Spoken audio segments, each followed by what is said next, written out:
de Danser sous l'orage, c'est un récit d'une journée ordinaire, d'une personne ordinaire. Ces jours ordinaires où tout a basculé, où un médecin m'a annoncé que j'avais un cancer du rein. Dans ces récits, je raconte mon chemin parsemé d'épines, mes souffrances et mes angoisses, mais aussi je raconte toutes les belles choses qui m'ont aidé à tenir.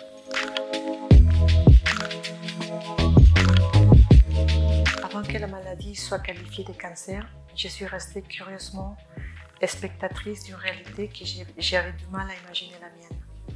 Étonnamment, j'avais du mal à lier les paroles des médecins à ma situation. Il m'est même arrivé de les plaindre lorsque je voyais leur visage se décomposer regardant mes images.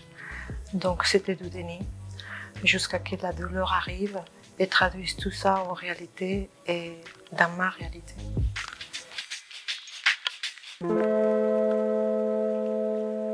Dans le processus de la maladie, je me suis rendu compte que j'étais très forte. Je puisais au plus profond de mes forces intérieures. J'ai découvert ma résilience et mon courage.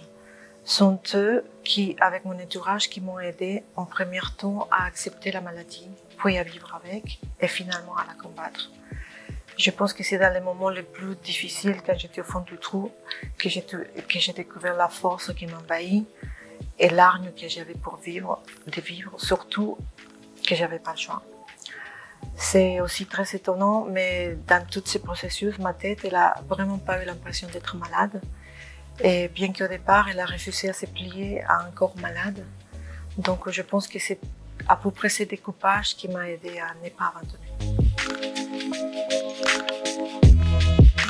Mon entourage a été très en support, très patient. Ils m'ont montré de l'empathie sans basculer vers la pitié. Chacun d'eux qui comptait avec leurs possibilités, ils sont partis pris au combat et je ne me suis pas battue toute seule.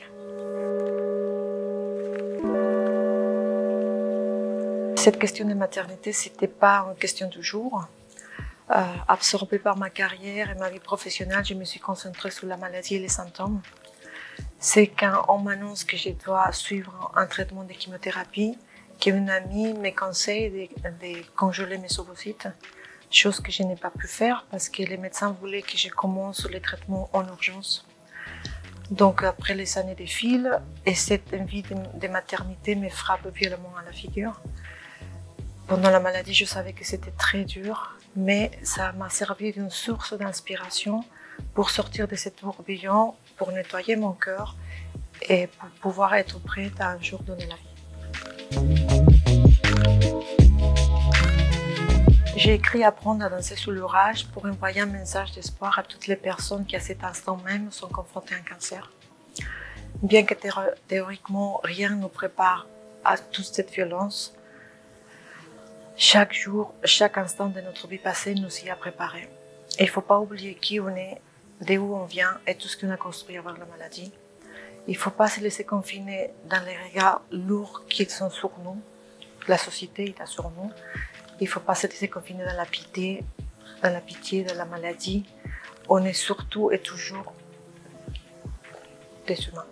Ce livre est aussi un moyen d'aider. Tous les droits d'auteur seront reversés à l'association péruvienne Magia qui lutte pour les enfants atteints de cancer. Il les aide à accéder au traitement.